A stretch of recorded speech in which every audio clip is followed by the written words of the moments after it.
partido no fim do ano passado. Queria que você falasse um pouquinho sobre os planos, né? O partido vai ter alguns candidatos nos principais estados. Qual que é a expectativa de bancada na Câmara dos Deputados? Vocês vão ter candidato ao Senado? Eu queria que você detalhasse um pouquinho.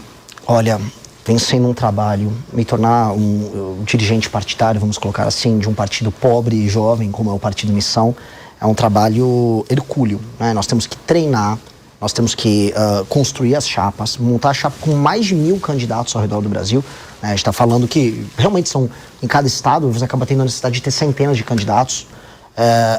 Temos que confiar no trabalho deles, fazer um trabalho de organização de um trabalho comum, fazer um trabalho de qualificação sobre quais são nossas propostas, nossos valores. Graças a Deus a gente vem numa base em que nós já treinamos boa parte da nossa militância através da nossa academia de formação. E estamos lançando pré-candidatos aos governos. E estamos tendo uma grata surpresa. Como saiu na pesquisa Atlas recentemente, o Partido Missão, com 4 meses e meio de vida, já é o 4º lugar na preferência nacional. PT e PL disputando o 1º lugar, o PSOL em 3º e nós em 4º ali na cola, com 4 a 5 meses de formação. Isso está permitindo que nossos pré-candidatos ao governo apareçam como Marcelo Brigadeiro lá em Santa Catarina, com 5,8 nas pesquisas. Na cidade de Joinville está com 13,7. Na cidade no estado de Minas Gerais, o Ben Mendes está valendo de 3 a 5%. O Kim Kataguiri aparece de 8 a 12% em São Paulo. Isso é uma notícia muito alvissareira. Ele não vai recuar do candidato a governo de São Paulo? Só se eu chamar ele para ministro da Fazenda. Que é o que eu gostaria de ver ele sendo meu ministro da Fazenda. Que é um dos jovens mais brilhantes na parte econômica no Brasil. É uma liderança incrível, com experiência em andar com uma pauta reformista no Congresso. E foi inclusive o cara que protocolou a PEC, que transforma o regime fiscal brasileiro, a lógica fiscal brasileira, que vai nos tirar de uma rota de colisão bizarra que o Brasil está se encaminhando. Então, seria um excelente ministro da Fazenda e eu estou tentando convencer ele disso. E os outros estados, para completar a resposta? Os outros, temos pré-candidatos no Pernambuco, temos pré-candidato no Paraná, também pontuando com 3 a 4%. Em todos os estados a gente parte de um piso. A gente lançou agora um pré-candidato no Mato Grosso e eu posso fazer uma aposta para você, já na próxima pesquisa ele vai aparecer com no mínimo 2%. Porque no Partido Missão é isso. Como a gente defende uma causa e a gente tem uma perspectiva, uma visão de mundo, as pessoas acreditam a gente por causa da causa. A gente não é um coletivo de projetos individuais. A marca fala muito alto. Então a gente tem uma responsabilidade muito grande pelo que a gente fala e pelo que a gente constrói. Porque há um lado positivo nisso, que é essa confiança que está dando uma espécie de piso alto para um começo. Pegando um gancho, Renan, olhando para a estrutura partidária e, obviamente, para uma projeção de resultado em 26, você mantendo essa musculatura, candidatos a governador mantendo essa musculatura, qual que é a expectativa de vocês em termos de Congresso Nacional? Quantidade de deputados, porque a gente sabe, é um raciocínio frio, mas são as regras do jogo. Hoje, para atuação no Congresso e principalmente para ter acesso aos fundos partidário e eleitoral, o que se leva em consideração é a quantidade de deputados federais. Vocês têm essa projeção ou ainda é algo que não foi pensado, não foi estruturado? A gente tá fazendo uma pré-campanha rock and roll, Acácio. Eu não tô fazendo muita conta, não. Porque se eu começar a entrar nessas contas, eu vou começar a adotar um pragmatismo que acabaria com o partido. Porque os partidos hoje, né, pra pessoa que está nos assistindo, existe uma coisa que chama cláusula de barreira, e o dinheiro dos partidos, o fundo partidário e o fundo eleitoral, ele é condicionado mediante o número de votos que você faz para deputado. Por isso que tá o Valdemar, mesmo o Zé Dirceu lá no PT, todo mundo tá fazendo conta para eleger deputado. Nós não estamos nisso. Porque eu penso o seguinte, cara, eu não vou vender a mãe para passar da cláusula de barreira. Eu tô construindo um partido, eu não tô construindo uma legenda. Então, nós estamos montando o partido e fazendo as filiações mediante uma lógica de vínculos ideológicos, confiança, treinamento e um histórico ilibado. Por que eu digo isso? Porque eu recebi propostas de lideranças políticas já existentes falando assim, me dê um diretório do seu partido aqui no meu estado. Recebi proposta em Mato Grosso, recebi proposta em Minas, recebi proposta na Bahia. Eu faço um federal aqui pra você, faço 2 estaduais, mas eu fico diretório. Eu falei, não vai rolar. Não vai, porque eu acabo com o partido fazendo isso. Vira mais um partido. E aí o que o partido tem que se fiar? Na construção de um projeto nacional. E por isso que eu sou candidato a presidente, quer dizer, pré-candidato, de acordo com a legislação eleitoral, a TSE não mande uma punição aí pra mim, tem que ser cuidadoso, mas eu sou pré-candidato apresentando uma proposta clara e tô concorrendo pra ganhar. Comecei nisso, já ultrapassei esses governadores que estão aí admirando, amando muito o Bolsonaro. Ultrapassei eles e pretendo ultrapassar o Flávio ou o Lula aí no caminho. Vamos ver o que aparece pela frente. Centúlio, por favor. Olha, Renan, já que você falou que você não quer entrar nesse jogo, a gente precisa falar sobre um tema muito difícil e polêmico, que é governabilidade. Eu tenho visto você bradar dizendo que vai fazer uma reforma administrativa ampla, uma reforma política, quer mexer nas estruturas do Supremo Tribunal Federal. Como é que você vai fazer isso no nosso presidencialismo de coalizão? Se você vencer as eleições, quais ferramentas, quais mecanismos você teria para convencer o Centrão, que é fisiológico, que sabe que vota através da troca de cargos, emendas parlamentares? Quais são as ferramentas? Eu diria até as ferramentas mágicas que você vai usar para tentar desfazer esse cenário desse presidencialismo de coalizão que nós vivemos hoje. Eu fico muito feliz em receber essa pergunta, eu digo por quê. Porque raramente eu vejo essas perguntas, não aqui no Direto ao Ponto, vocês costumam fazer perguntas sérias, mas na imprensa em geral, aos outros pré-candidatos à presidência, porque como eles não têm muito a apresentar, ninguém pergunta como você vai fazer, que ninguém nem sabe o que eles vão fazer. E comigo, como eu trago propostas ambiciosas, vem essa pergunta do como. Como, Renan, você vai fazer? Imagina a seguinte coisa, um cara como eu, que está com um partido que no período da eleição não vai ter nem completado um ano, venci a eleição. Se eu conseguir vencer essa eleição, eu vou ter cativado a população brasileira numa agenda muito clara, reformista e com propostas claras. Não é sobre a minha personalidade, até porque não é a personalidade mais incrível do mundo, né? Mas é sobre os projetos que eu coloquei à frente.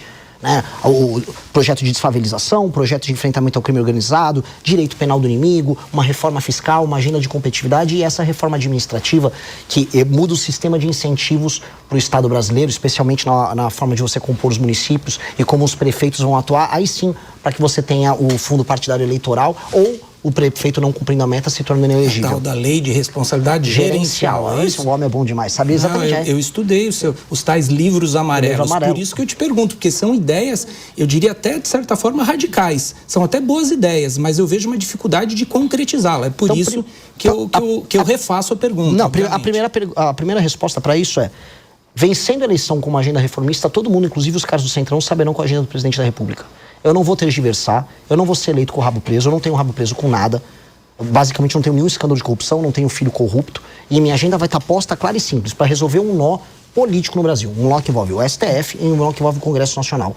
Na nossa reforma fiscal, eu vou ser bem claro, todos os investimentos nos municípios, que é a base do trabalho dos deputados federais, estarão condicionados aos desempenhos dos prefeitos dos municípios. Ou seja, o deputado só vai poder mandar a emenda para a base, que é basicamente a vida política do deputado, caso os prefeitos dele estejam atuando dentro da nossa lógica de uma reforma administrativa. Ou seja, se o prefeito está entregando saúde, segurança e educação à cidade, ele recebe a emenda do deputado. Senão, o deputado não manda. E se ele estiver funcionando muito bem, o deputado pode mandar até mais emenda. Por quê? Porque eu quero incentivar o bom deputado a poder mandar a emenda para a base dele, mas desde que o prefeito dele esteja funcionando. Do jeito que está hoje, isso não funciona. Então não é alterar a lógica de modo a negar a política, porque eu não estou aqui para negar a política. Isso na caneta ou uma discussão com o Congresso? Porque primeiro o Congresso precisa concordar com o senhor.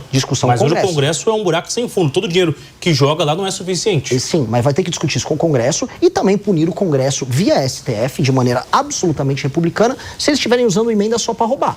Hoje o ministro Flávio Dino, alguém que eu tenho as mais profundas discordâncias do ponto de vista ideológico, está indo para cima do Congresso Nacional por conta de desvio de dinheiro de emenda. Pois bem, a Polícia Federal, assim como tem que ir para cima do escândalo do Master e do escândalo do INSS, também tem que ir para cima dos políticos que estão desviando emenda. O escândalo do orçamento secreto, no fundo, é um escândalo que envolve bilhões todos os anos no orçamento nacional. As emendas hoje estão ultrapassando a casa dos 50, 60 bilhões todos os anos e boa parte delas, sejamos sinceros, é usada para desvio de dinheiro, para fazer caixa 2 para a campanha deles. Então, assim, nós queremos fazer as coisas na boa intenção, com um projeto, no amor, mas se precisar também ter fiscalização muito dura e tem que ter, eles vão sentir o peso da lei. Do jeito que está hoje, um deputado federal não se responsabiliza pelos seus atos, desvia emenda como quer e coloca uma faca no pescoço da presidência da República. Isso tem que ser reorganizado. E essa será uma presidência da República que vai reorganizar esse jogo. A emenda vai ter que ser determinada apenas mediante desempenho dos prefeitos, até porque um prefeito que não entrega melhora de vida para as pessoas não pode ficar recebendo dinheiro a dar com pau, para falar um termo bem popular. Eu estou indo para o Maranhão amanhã e no Maranhão o jogo é esse. Os caras recebem emenda de imposto extraído daqui de São Paulo, do Rio, de Minas e não fazem nada com esse dinheiro. E no fim do dia nem ligam. Então isso vai precisar ser dimensionado. E vai ser uma presidência da República focada nisso. Eu vou compor com os partidos, eu não tenho problema nenhum em chamar o Kassab e falar, me dá o Caiado para ser ministro do meu governo. Não teria problema nenhum em chamar o Zema para vir trabalhar comigo no meu governo. Não teria problema nenhum. Os partidos têm bons nomes que poderão compor o governo. Topo fazer coalizão, topo debater, topo discutir, mas o programa está ali. Há um programa de metas muito claro e vamos andar com ele. E eu vou fazer todos os sacrifícios, inclusive destruir popularidade, se for o caso, até porque popularidade não serve para nada. Se você está bem aprovado enquanto presidente, o que você faz com aquilo? Guarda no banco a aprovação? Não, você gasta. Eu vou gastar minha aprovação toda para fazer esse pacote de reformas. André, por favor. O senhor não concorda que sem uma base esse trabalho não vai ser mais difícil? E também o quanto você vai ter que... Você falou que aceita coalizão, né? Aceita entregar cargos, mas talvez até pela questão que você colocou sobre a ideologia do partido do senhor, isso não vai acabar descaracterizando o seu governo? Não, como eu disse, seria em cima de um programa. Eu acho que as pessoas gostariam de compartilhar o sucesso de um programa. Um político que seja do centrão, ele gostaria muito de ver a cidade dele e, inclusive, obter o lucro político no sentido mais republicano do termo, de ver a cidade dele sem crime organizado, participar conosco das operações que destroem o crime organizado na cidade dele. A popularidade dele vai aumentar. O Castro aumentou a popularidade dele com as operações que ele fez no Rio de Janeiro. Mesma coisa com uma operação de desfavelização, que entregue moradia para as pessoas. Esses políticos do centrão vão querer participar disso. Se ele fizer isso conosco de maneira republicana, ou seja, sem nenhum tipo de interferência monetária ou financeira dentro do nosso programa, que permite esse lucro político. Estou falando lucro político aqui no sentido mais bonito do termo. Vai ser muito bom. E ele vai poder ser agregado de maneira republicana ao nosso governo, como qualquer governo de coalizão no mundo faz. Eu não estou inventando a roda. Eu só estou propondo fazer as coisas como os países sérios o fazem. Né? Naturalmente a gente fala, o Brasil não é um país sério porque nós temos políticos muito corruptos. E aí vem as alterações na legislação brasileira no sentido de lei e ordem muito clara, de volta da prisão em segunda instância, de separar o STF apenas como tribunal constitucional e não como um tribunal que vira uma última instância para político, para eles entenderem também que se eles andarem fora da linha, a casa cai. Vai ser isso, convidar para fazer a coisa certa ao lado e ter o lucro político ao lado, mas se comportar errado, a casa vai ter que cair. Cássio?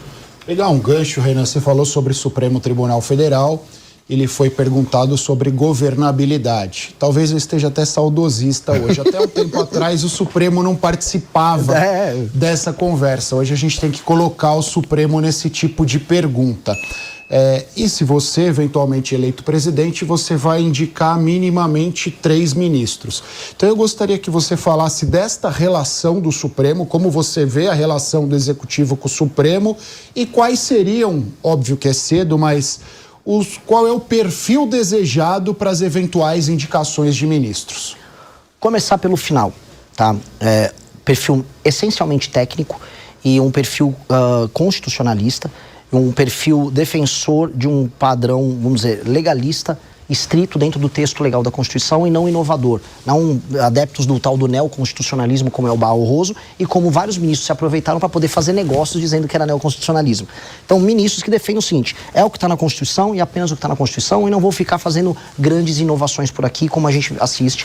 Inovações que sempre terminam, por exemplo, na redução das liberdades dos brasileiros ou interferência nos negócios, em nome de ONGs internacionais. Infelizmente, preciso colocar isso aqui. Paralelamente, a gente sabe que o STF se tornou um poder por si só. E aí a gente tem que ter uma série de medidas que recoloquem o STF dentro da caixa. E eu volto a colocar o ponto que eu trouxe na pergunta do nosso amigo aqui. O que acontece? Eu serei eleito dentro de uma agenda que responde à crise. A agenda de resposta à crise, caso o eleitor fale, é o Renan, é uma agenda, portanto, de recolocar o STF dentro de, vamos dizer, do seu papel institucional clássico. Então, você não vai poder mais viver de 83% de decisões monocráticas como temos no STF hoje. Nós temos que ter limite para as decisões monocráticas. Mesma coisa para aquele período bizarro em que um ministro pede vistas e fica segurando um processo. Ministros têm que ser proibidos de terem escritórios ligados a familiares e amigos atuando junto com eles. Nós temos que ter uma corte pequena e específica, feita por sorteio de desembargadores ou critério que seja decidido, para cuidar dos casos que envolvam deputados e senadores, para que eles não fiquem à mercê do STF. São medidas simples, fim das decisões monocráticas, eu tinha citado, mas são medidas simples e diretas que recolocam o STF no papel constitucional. E uma delas, inclusive, é o filtro de entrada, que faz com que no Brasil a gente tenha cerca de 8 mil ações que vão parar no STF, enquanto que nos Estados Unidos são apenas 50. Se a gente faz esse filtro de entrada, a matéria é apenas constitucional, aí sim a gente começa a recolocar ele no lugar dele. Seria uma pauta central nossa, até porque nós temos um país em que o poder executivo não existe. O orçamento é executado pelo legislativo e as grandes pautas nacionais são decididas pelo judiciário. Eu serei um presidente que vai cumprir este papel. Terei sido eleito para isso. Então, eu só gostaria de lembrar, hoje eu tenho um partido que tem 5 meses de idade. Se eu for eleito à presidência, eu não terei mais apenas um partido pequeno. Eu vou para lá com pelo menos 100 deputados e mesmo os deputados do centrão e da direita que ganharem vão ser pautados os meus argumentos. Então será um jogo diferente. Fala, meus queridos, aqui quem fala é o Alan do canal Inevitável Cortes, e no meu segundo mês postando cortes aqui no YouTube de figuras do Partido Missão e do MBL, eu faturei cerca de 25 mil reais ou um pouquinho mais de 4 mil dólares. E se você tem interesse em estar criando o seu próprio canal de cortes, eu preparei um treinamento 100% focado, mostrando o passo a passo para você estar conseguindo fazer seus cortes de figuras do Partido Missão e do MBL. Para acessar o treinamento é só clicar no primeiro link da descrição ou ler o QR Code que está aparecendo aqui no meio da tela agora. O senhor faz uma fala também sobre o Supremo, para já colar o assunto, a atuação do ministro Alexandre de Moraes. O senhor defende um formato ali de atuação do ministro Alexandre para combater o crime organizado. Seria essa ideia? De que forma que seria a atuação do ministro Alexandre, de alguma forma do Supremo, para conseguir combater o crime? O que é exatamente? Qual a receita que o ministro tem usado? Isso é uma provocação ao ministro Alexandre de Moraes sobre o direito penal do inimigo.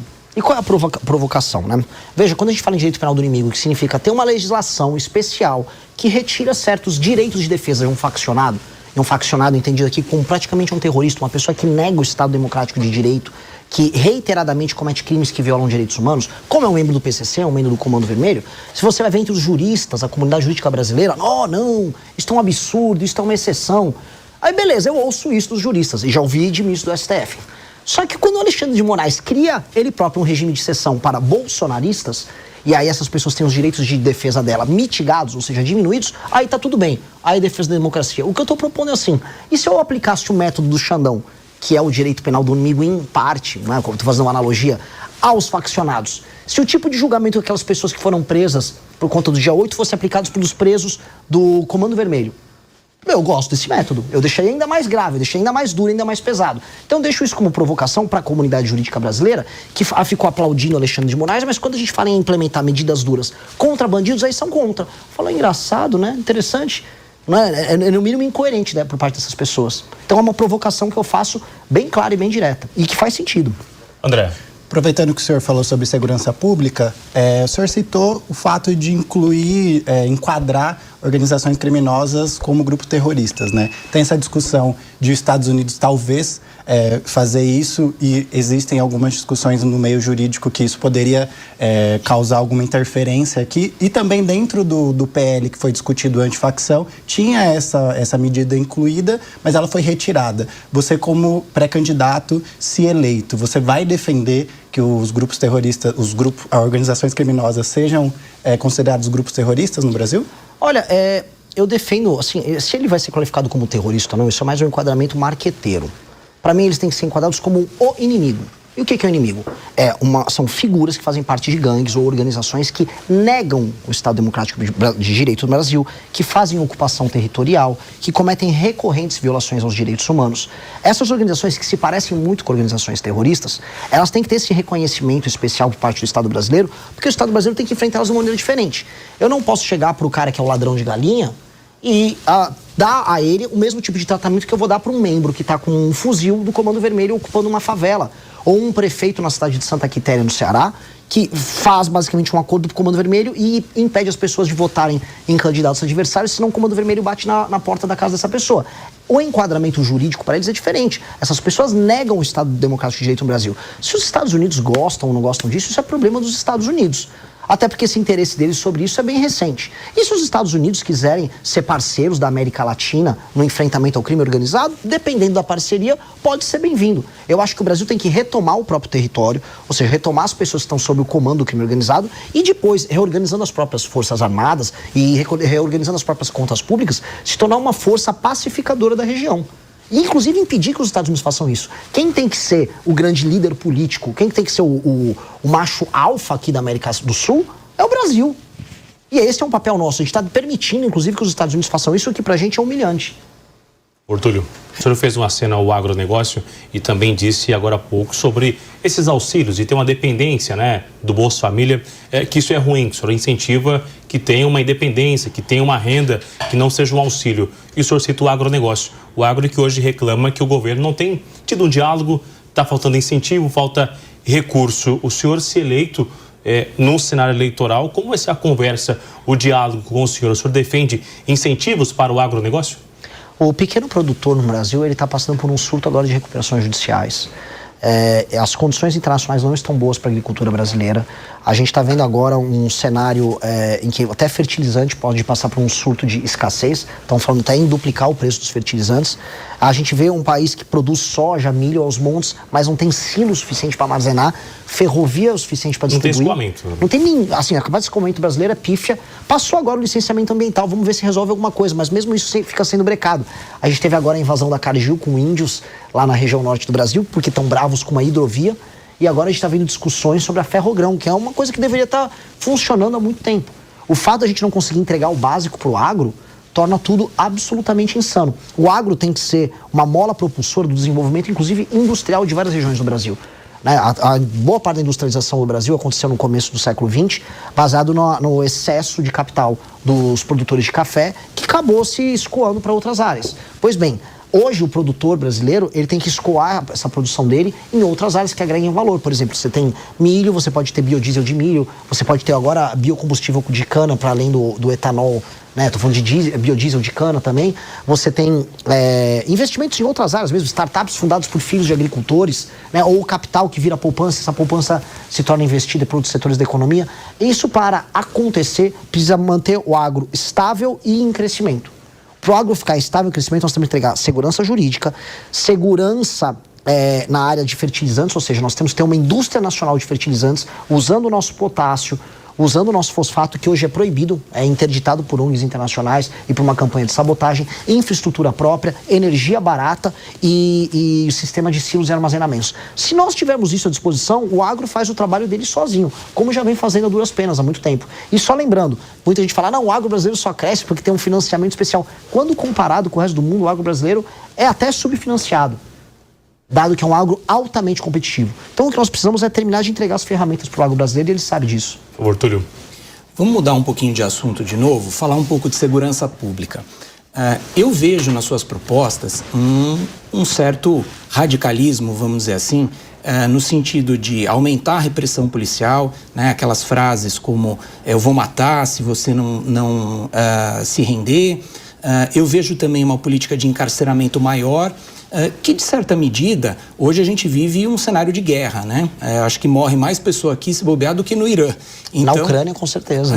Então, a gente até entende esse radicalismo. Agora, para além disso, existe uma outra questão que é a preventiva, porque o Brasil não tem hoje um efetivo policial, principalmente pelos estados, para dar conta de toda essa criminalidade. E a gente sabe que a criminalidade graça, reina, ela germina quando o Estado não se faz presente. A gente vê várias operações ali no Rio de Janeiro, com repressão dura, a polícia sai de lá, o crime volta em pouco tempo. Por quê? Porque não há ocupação ali dos espaços, né?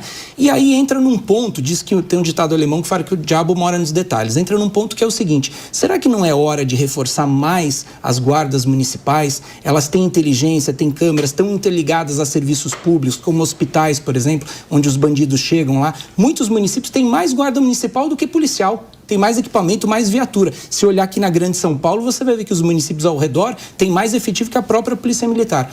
Então, para além das suas ideias que a gente conhece, eu quero que você fale um pouco sobre a municipalização ou não da segurança pública, se você concorda ou não com esse ponto. Eu primeiro vou chegar na premissa. Eu não acho que o meu discurso seja radical. Eu estou falando de implementar na parte, vamos dizer, de penas, né, em termos de direito penal e também na lei de execução penal, coisas que países calmos e tranquilos de primeiro mundo fazem. E também vou concordar com você que é uma guerra e nessa guerra a gente está perdendo. A municipalização, o uso das guardas civis, vamos falar o uso de câmeras e sistemas, como a gente tem o Smart Sampa aqui em São Paulo, eu visitei uma versão dele em Pouso Alegre, sensacional, ajudam demais. Mas isso, se não for acompanhado paralelamente nas mudanças nas leis penais, nas leis de execução penal, com institutos de progressão de pena, maluquices, ou mesmo um juiz de garantia que dá uma canetada e não deixa o cara ser preso, faz com que o policial pegue o bandido vai, é detido e volta a cometer o crime logo em seguida. Então, a mudança das leis penais, elas não são radicais. Elas são apenas a constatação de uma realidade, que hoje, mesmo quando a gente tem a tecnologia, a gente não tem um sistema de incentivo bacana que faça o bandido ter medo de ser preso. O bandido hoje, ele sequer tem medo de ser pego. Quanto mais de ficar muito tempo na cadeia. E quando chega na cadeia, ele ainda tem uma espécie de um seguro de vida, que é o seguro de ser um faccionado, em que ele está protegido lá dentro. Todas essas etapas da atividade econômica delituosa do bandido, elas têm que ser destruídas, que é o que a gente está propondo. A gente tem que destruir a facção dele, tem que destruir o domínio que essa facção tem dentro do presídio, a gente tem que destruir as leis fáceis, que permite que o cara faça um cálculo. Se eu for pego roubando o celular, não vai acontecer nada. Se eu usar um menor de idade, então tá mais tranquilo. Toda essa lógica tem que ser desmontada. O uso do aparato municipal, óbvio que é muito bem-vindo. Adoro a ideia. Mas eu vou colocar uma pequena ressalva de ordem prática. A maior parte dos municípios no Brasil são pouco ou nada sustentáveis do ponto de vista econômico-financeiro. Eles acabam dependendo de cidades polos, que inclusive fazem esses sistemas de monitoramento, para poder garantir, vamos dizer, um funcionamento legal. E é assim que o Comando Vermelho atua. Ele vê cidades no Nordeste pequenas que não têm capacidade de ter uma estrutura municipal de segurança funcional e eles simplesmente tomam essas cidades. A tomativa que o Comando Vermelho e outras facções fazem em cidades pequenas no Nordeste se baseia na incapacidade econômica dessas cidades se sustentarem. Por isso que a destruição da facção em si, do plano de expansão, é um plano que tem que vir do governo federal. Então, concordo, acho bacana, mas isso passa de uma leitura holística da coisa. Entendendo que em alguns lugares nem vai ter municípios capazes de se sustentar para tocar isso. E o senhor defende a prisão perpétua? Defendo a prisão perpétua. Eu defendo que a gente deva abrir discussão para pessoas que cometem crimes hediondos até da pena de morte no Brasil, mesmo sendo cláusula pétrea. Entendo que eu não terei força, até aquelas batalhas que você sabe que você pode ganhar. Não acho que eu terei força até o final do meu primeiro mandato de alterar a Constituição de maneira tão profunda. Mas discussão sobre aumentos muito relevantes de pena tem que ser feita. Porque hoje um bandido se sente muito seguro cometer os crimes que ele comete. De forma geral, ou para algum líder de facção, líder de algum segmento, ou para todos que cometerem esses crimes dentro faccionado, um líder de uma facção, na minha visão, ele tem que ter prisão perpétua e nunca mais sair, porque ele é um perigo para a sociedade. Existe um perigo, claro, só da existência dele, do convívio social dele. Dito isso, um líder de uma facção criminosa no Brasil, ele é responsável de maneira extensiva por todos os crimes que são cometidos pela sua facção. Portanto, esse cara, na ficha dele, o que direto ou indiretamente não passou de pedidos de assassinato, assaltos a uma armada, roubos, estupros, ocupações territoriais. Então, essa pessoa não pode ser reintegrada à sociedade, nem haver qualquer discussão sobre tentativa de recuperação. Esse cara é um inimigo do Estado brasileiro. A destruição dele, ela tem que ser celebrada. Então, as leis têm que refletir esse ânimo da população brasileira em vencer uma guerra contra esse cara. Tudo quer complementar? Só um complemento rápido. Eu, como o Acácio, sabemos que esse tipo de proposta, quando mexe em cláusula pétrea, não pode ser feito nem por emenda constitucional. Sim. Eu não estou dizendo que eu sou contra ou a favor da pena de morte, mas eu digo que para isso é preciso refundar, é preciso de uma nova Constituição, é preciso de um processo revolucionário mais profundo para implementar essas ideias. Você está disposto a levar adiante uma ideia dessa envergadura, de reformular por inteiro, nós temos uma nova Constituição, porque muito das suas ideias vai passar inevitavelmente por isso. As ideias todas que eu trouxe aqui, tirando a parte da pena de morte, essa discussão que é importante, todas elas podem ser alteradas por PEC ou projeto de lei normal.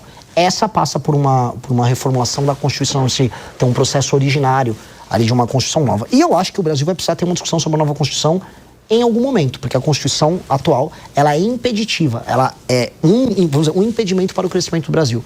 É uma Constituição que foi construída num contexto diferente, que via um tipo de Brasil adaptado a um mundo diferente. Aquele mundo ao qual a Constituição foi construída caiu, ele não existe mais. O Brasil se tornou caro antes de ficar rico. E aí, hoje, a gente não consegue encarar problemas óbvios. Por exemplo, para fazer qualquer reforma econômica no Brasil, você tem que ter uma PEC, uma alteração à Constituição. Qualquer tema é constitucionalizado. E aí você tem como consequência disso um STF hiperpoderoso, porque se tudo é matéria constitucional e o Tribunal Constitucional é STF, o STF manda em tudo. E aí, é verdade. Então, a gente vai precisar ter essa discussão. Falando em viabilidade, em execução do meu governo, eu não creio que eu vou conseguir fazer isso no primeiro mandato. Até porque eu tenho outras reformas como a administrativa que a gente falou aqui, que serão prioridade, que elas vão mudar a lógica de funcionamento do Estado brasileiro, que é muito importante. Dito isso, um segundo mandato do Partido Missão, com certeza trataria essa discussão. Tem que botar essa discussão na mesa. A Constituição nossa hoje é um impeditivo para o nosso crescimento. André, por favor. Pré-candidato, mudando um pouquinho de assunto, voltando para a economia, o tema de empreendedorismo, o senhor citou que é empreendedor, né, empresário. Qual que é a agenda que o seu partido pretende mostrar para a população brasileira, para o empreendedor, para o trabalhador autônomo, para o entregador que o senhor citou em uma das suas falas? Hoje, quando você trabalha e produz, seja sendo um empreendedor, seja sendo um empreendedor individual, seja sendo um trabalhador, você é penalizado. O empreendedor é tratado como um bandido. A tributação é alta, a tributação é complicada, o dinheiro é caro, as regras são confusas. O empregado, ele tem a insegurança de saber se o emprego dele vai ou não vai existir. E o transporte que leva ele da casa até o trabalho é um transporte ruim. Ele também sabe que ele pode ser assaltado no meio do caminho. E a garantia de que o negócio que ele trabalha vai continuar existindo nos próximos anos é cada vez menor. Quando a gente coloca todas essas coisas na mesa, a gente vê que as pessoas que trabalham e produzem no Brasil estão inseguras, estão depressivas, estão, vamos dizer, com medo sobre o futuro. E esse medo ele é percebido nas pesquisas. Pois bem, nós temos que ter uma agenda de competitividade que é uma agenda amiga de quem trabalha e produz. Então a agenda de competitividade ela tem que facilitar contratações e demissões. Ela tem que vir acompanhada, vamos dizer, de uma agenda de investimentos em infraestrutura que reduza custos, que vão de energia a combustível, a infraestrutura de transporte, leis que reduzam burocratização. O licenciamento ambiental que passou já é um avanço bem grande, que vai ajudar a abertura de novos negócios também. Quando a gente coloca isso na mesa, com uma reforma fiscal que diminui o custo do dinheiro, aí eu falo em abaixar os impostos e falo em dinheiro mais barato e um medo, vamos dizer, menor na hora de você investir em um negócio novo. Isso gera um ambiente mais amigável para essa pessoa. E isso gera efeitos, vamos dizer, do ponto de vista econômico e também na vida das pessoas muito grande. Então, essa é a agenda que eu quero colocar. Uma agenda que facilita a contratação, facilita a demissão, facilita abrir empresa, facilita fechar uma empresa. Quando o senhor fala de facilitar a contratação, o senhor pensa numa nova reforma trabalhista, de mudar um pouquinho o regime CLT? Eu considero o regime, veja só, o regime trabalhista brasileiro, que é o regime da CLT, ele é um regime ultrapassado. Não à toa, uma parte muito importante da população brasileira se tornou MEI, outra está na informalidade pura e simples e um pedaço está a CLT. As gerações mais novas já não querem nem o CLT. Elas querem essa flexibilização. E aí, quando a gente olha o mundo, os países que concorrem conosco, vou pegar do Vietnã, vou pegar a própria China, vou pegar a Índia, eles têm leis trabalhistas mais flexíveis do que as nossas. E o Brasil passou o bonde de a gente falar, quero me comparar com a França. Não, porque meus amigos, a gente não se compara com a França, a gente está perdendo para o Vietnã, a gente está perdendo para Botsuana. Então vamos ver o que esses outros países estão fazendo para a gente poder competir com eles no mercado global. Então nós precisamos flexibilizar a nossa legislação, facilitar as contratações das pessoas, deixar os empreendedores mais seguros e as pessoas que querem trabalhar, elas têm capacidade de fazer sua jornada de trabalho, negociar o tempo de trabalho dela de uma maneira mais, vamos dizer, mais plena. Hoje, o que supostamente a garante vira um peso. Inclusive até porque fica menos salário no bolso da pessoa hoje com a CLT no fim do dia. O senhor defende uma reserva de Bitcoin também.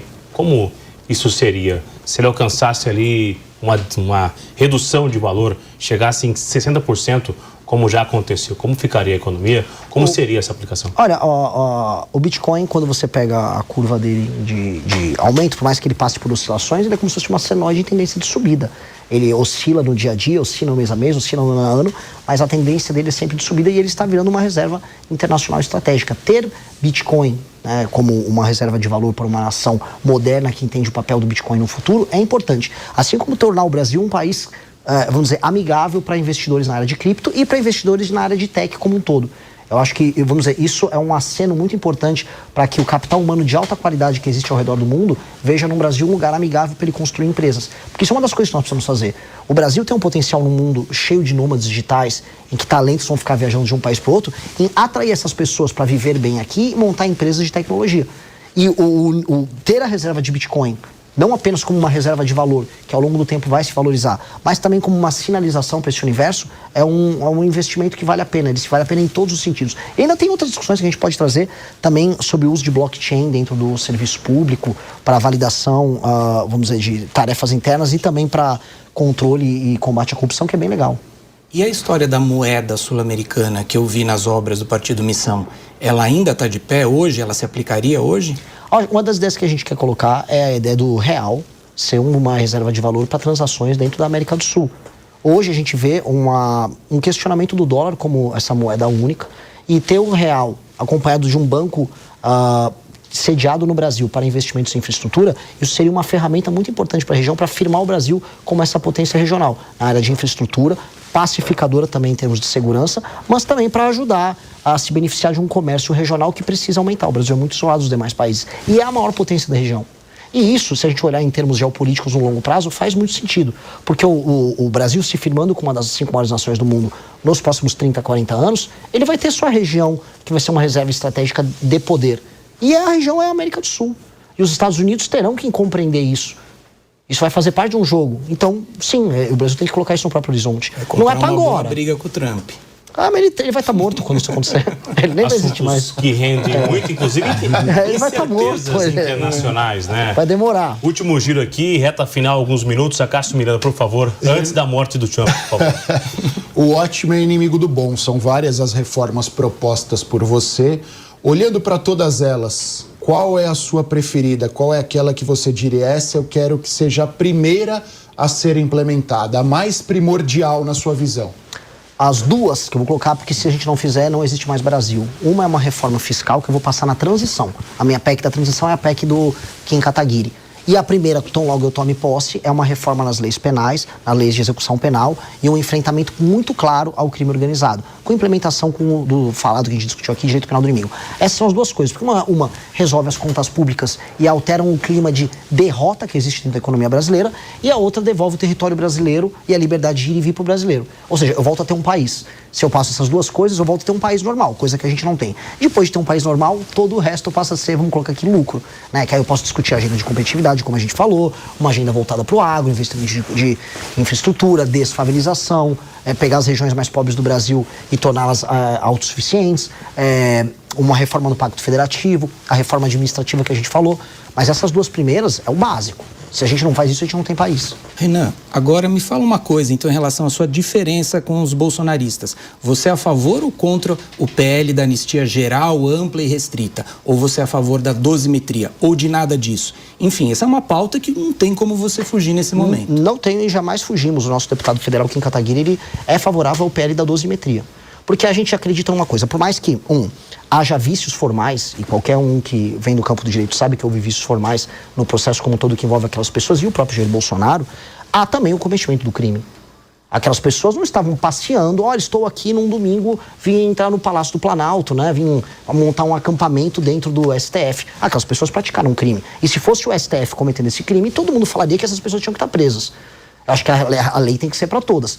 Dito isso, uma dosimetria, dado que nós temos agora pessoas que foram presas por crimes menores do que, por exemplo, um estuprador, tem que ser feita. E essa dosimetria tem que beneficiar todos ali. Então nós votamos a favor do PL da dosimetria e é isso que nós defendemos, a dosimetria. Não uma anistia ampla, geral e restrita, porque a gente está vendo o seguinte, está autorizado você quebrar tudo quando você quiser, do jeito que você quiser?